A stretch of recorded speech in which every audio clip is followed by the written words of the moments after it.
I'm in Vancouver, Canada. But why am I here? I hear you ask. Well, it's a long story. We'll get to it. Right now, I need to get out of this cab. Pronto. My female cab driver has been undressing me with her eyes throughout this entire cab journey. And I'm freaked out. Let's get to know each other. My name is Owen Keane. I'm 28. Recently been dumped by my girlfriend, who I caught in bed with one of my friends. Usually a person would be devastated, but am I? Nah. I'm lucky to have chewed my way out of that bear trap. We've got an Irish accent going on here. Unless you're a bigot, the good news is that I can confirm that I am Irish. I was born and raised. Lived in Dublin my whole life, till last night. So what changed, I hear you ask? Got a letter from me grandma's lawyer. My nana's Schmidt died a few weeks ago. I'm in town to get her affairs in order and then I'll fly back to Ireland. Nana Schmidt is a woman I've never met, but I've heard some stories about her from my mother, her daughter. We'll get to them later on.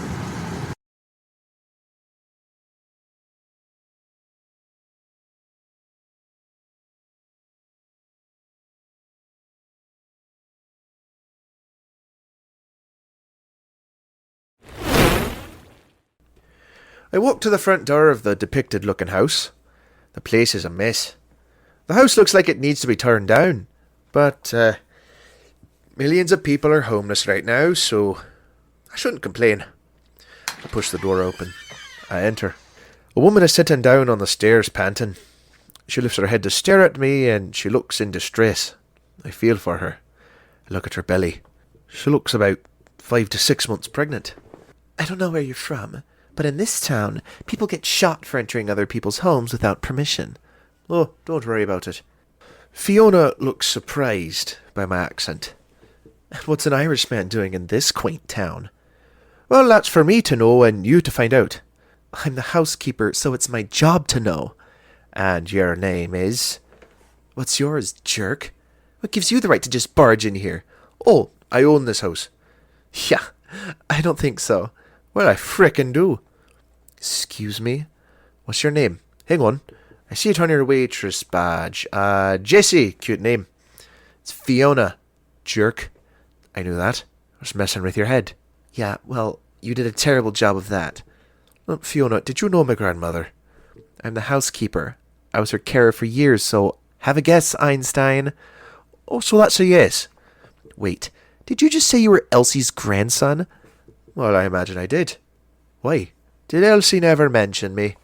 No, but just my luck, I'm starting to think something good is coming my way, and then BAM! The devil takes it away. And I laugh. The devil does what? I need to pack up my stuff. Excuse me. Wait, hang on. You're not going anywhere. I'm a housekeeper. You don't look like you have a nickel to keep me working here. Well, don't judge a book by its cover. You don't? I know this because I saw your grandmother's last will. Plus, I did her accounts for years. Did you embezzle her? Fiona keeps a serious face on. I was kidding. Have you never heard of a joke? Fiona continues to glare. That's a no, then. Your grandmother didn't have a dime to her name. So, guess what? I have no reason to be here. I have no job. Well, I can give you plenty of reasons I want you here. Look, you can't keep me employed here, so I should get myself to the unemployment line before my baby comes. Excuse me. Fiona gets up from the stairs and heads upstairs. I follow her up there.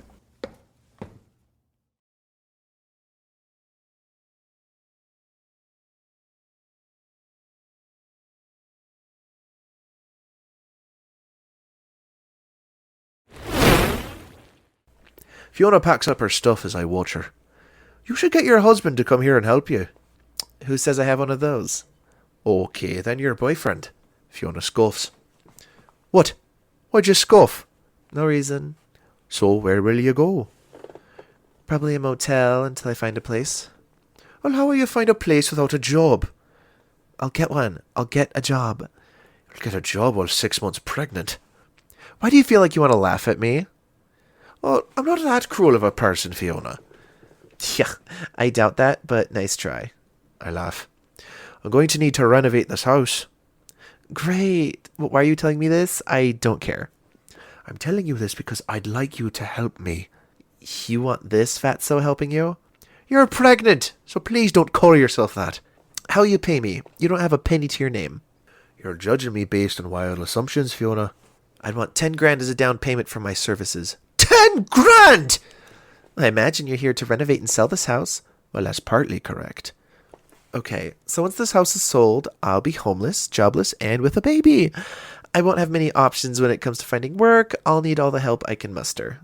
You're thinking ahead. I like that. I know this town. I know all our contractors in this town, so I could be a major help, but when it comes to lowering the labor costs down. Oh, could you now? Plus, I'm a savvy negotiator. You won't pay over a dime for the things you want for the house. Oh, you play hardball, don't you? And I'm a dab hand when picking out designs. My dad was a decorator, so he taught me my skills. Well, you sound desperate, Fiona. I'll work up until my 8th month of pregnancy, and then if it's okay, I'll have my baby come back to work after a month. Well, that isn't okay. Oh, then I'm kidding, of course it is. Dick. So, what do you say to our little deal? I can confirm that you are desperate for this job. I guess I am. What's your decision? To be clear, you'll live here with me, yes? Well, I guess it's not like anyone ever take me in. Why are you so negative? I'm frank and straightforward. And I laugh. I'll give you 40 grand. That's for 3 months of work, including your maternity leave. Is that the projected cost of the whole renovation? No. Oh, then I'm confused. Well, it's your salary for 3 months of work. What? That's excessive. I'm not worth that. Hey, you claimed you were the savviest negotiator in town. I need you. I need the best. I lied. Look, lady, do you want the money or not? I'm not a charity case. Not from where I'm standing. Fiona glares at me. I was kidding. Why the long face? You're being too generous. I'm a stranger. You don't even know me. People are never that nice to me. Well, when I see one, Fiona, I know a good egg. You're one of a kind. I need you around. Do we have a deal in place? I guess. I want $1,000 up front to know you're serious. You send me your PayPal details. The money is yours. Yay. You could feign a little more excitement. Sorry. Thanks for the gig. What do you say we get out of here? Sure. Where do you want to go? How about we get some grub? Saw a nice grill bar at the end of the street. Fancy it? It's on me. Yeah, thank you. Oh, hey, so that you know, a part of me offering you this job is so I can find out as much possible about my grandma. That's alright, you never knew her. Yep, and you're the key to rectifying that. Oh, I'll be happy to help you in any way possible. Thank you. Shall we head off? Yeah, let's. Fiona and I walk to the bedroom door and exit.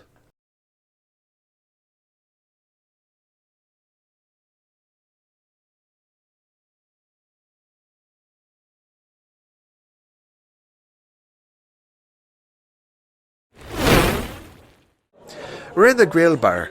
I ordered a burger and fries. Fiona ordered a steak and a side dish of rice. She scuffed that down and is about to scuff down my burger and fries.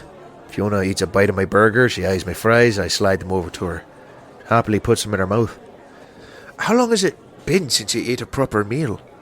A while. Why? You're pregnant. You should take better care of yourself. Well, that's easy for you to say. You have money. I don't. Oh. Sorry to bite you, but my life hasn't exactly been easy. Oh, I can tell. Sorry to hear that. There's nothing I can do to change it. So, tell me, what was my grandma like? Well, she was fiery, annoying, and talkative. All the things I hate and see in you. Well, thank you.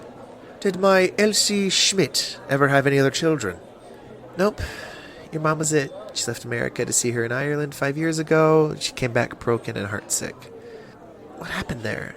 Did your mom not want to see her? Well, not exactly. What happened then? Well, she came about 3 months too late. My mum had passed 3 months prior. She had a long battle with cancer. Fuck. Yep. My mum never said terrible things about my grandma. Really? Yep. She always put her mum in the best light, no matter what. She could have easily hated her. She didn't. Why would your mom hate your grandmother? Well, 29 years ago, my mum fell in love with the wrong guy. My dad wasn't the best of guys. My grandmother saw that early and warned my mum, but she wouldn't listen. A tale so familiar. My mum ended up getting pregnant with me. Grandma found out and wanted my mum to get rid of the baby. She refused. Oh, exactly. My grandma gave my mum an ultimatum. She could stay with the guy and be cut off financially for my grandma, or get rid of her baby and leave my dad. Wow, tough choice. What did your mum choose? Well, have a guess. Fiona stares at me blankly. Jesus, she was 18. She chose the guy. They left the country and settled in Ireland. 7 months later, I was born. Did your mom and dad live happily ever after? Oh, come on. Yeah, silly question. Of course they didn't. My dad was a rough man. He ended up getting involved with gangs. My dad was in and out of our lives. He always up to something dodgy. Plus, he would constantly cheat on my mum. My dad didn't once show me any affection. He was a cruel man. Sounds it. Anyway, my dad's dead. Is he?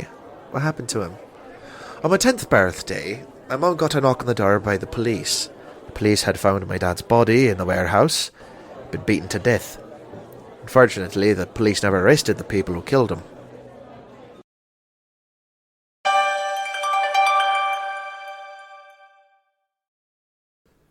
We hope you're enjoying this episode of Hello from Ireland. That Love podcast has over 190 episodes out now.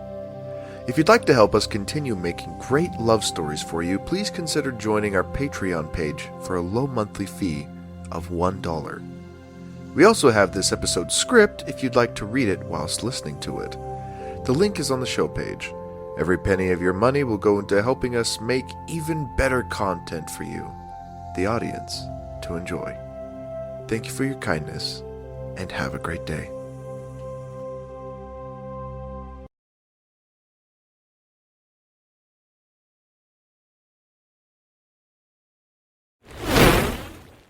And we're back where we left off. Damn, that must have been rough for you and your mom. Although, saying that, your story would be perfect for an action thriller revenge movie. Just saying. Oh, thanks. What? It would be. Fine. Don't believe me. I laugh. I'm curious to know why your mom never came back to see your grandmother. Well, most people would be. So what's your story? I'm sure your mom would have been welcomed back with open arms. Well, about 2 years after my dad's death, my mum tried to reach out to my grandma through her lawyers. But my grandma rejected her requests to reconnect. Damn, that must have been rough on your mom. Yep. My grandma didn't want to know us. My mom was heartbroken and she never tried to contact her again. I see. If it makes you feel any better, I sense that your grandma always felt guilty and disgusted with her decision to reject your mom. I see. She went into her grave with that great regret. Well, thank you. That makes me feel better. You're welcome. Oh, what about you? What's your story? Well, similar to your mom's, I met the wrong guy, my family hated me for it, and never spoke to me again. That's it? Pretty much. Why do I feel like you're lying to me? I'm not. Stop being annoying. Shall we get out of here? I need to get to my hotel and pack up my stuff. Why? You going back to Ireland? No. I want to move into the house. What if I don't want that? I live there too, you know. I would suggest you ask yourself who your boss is. Ugh, fine, but don't be the jerk in the house. I don't cook or clean for anyone but myself. Well, that's noted. Also, you need always leave the toilet seat down. I have a long list of commandments which I will give you later. Are we on the same page here? Oh, yes, ma'am. Ooh, sounded a bit American there. Funny. Should we head off? I've got to pay the bill. I raise my hand to gesture over the waitress and she walks over.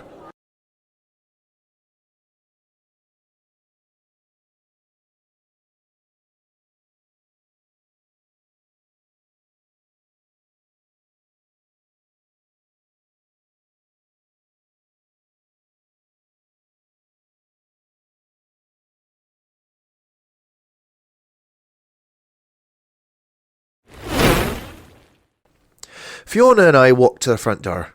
There's a tall, bespectacled man standing by the door. Hi, may I help you? Oh, thanks for coming on such short notice. David tips his head to acknowledge us. Hey, you paid up front. You paid way above our going rate. Glad to be here in a shot. Who are you? Oh, this is David. He's our interior designer. Why do you need an interior designer so soon when you must gut the house before getting them involved? Oh, he's not here for the whole house. David's here for the spare room. Oh, that was going to be the baby's room. Well, it still will be. Then why are you getting him involved? Jesus, I hired David to work with you to design your kid's bedroom. He's here to give you the bedroom of your dreams. Oh, that's sweet. Sweet? Is that all I get? Well, pretty much. Have you got a problem with that? Well, it wouldn't make a difference if I did, now would it? Nope. Why would you do this for me? I'm trying to be nice. Oh, well, thank you. You're too kind. You're welcome. David, she's all yours. Oh, thanks, Owen. No, Fiona, I've got a few design samples I'd like you to share with you before I get my painters in. Scrap them. I already know what I want. Follow me. David raises his eyebrows at me. I stifle a smile. David follows Fiona into the house. Don't worry about the cost. I won't, but thanks. I smile and then laugh. On this delightful opener, we sound out.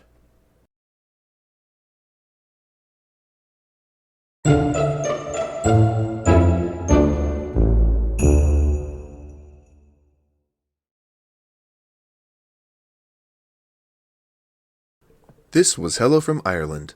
It was voiced by me, Emerson Peery. The show was written, produced, and directed by Joao Nasita. We hope you've enjoyed this episode of Hello from Ireland, and please leave us a review on Apple Podcast and Spotify, and be sure to subscribe to the podcast on all your favorite podcast listening apps. Also, please share the series with family and friends. Thank you. That Love Podcast is active on Twitter at ThatLovePod and on Instagram and Facebook at That Love Podcast.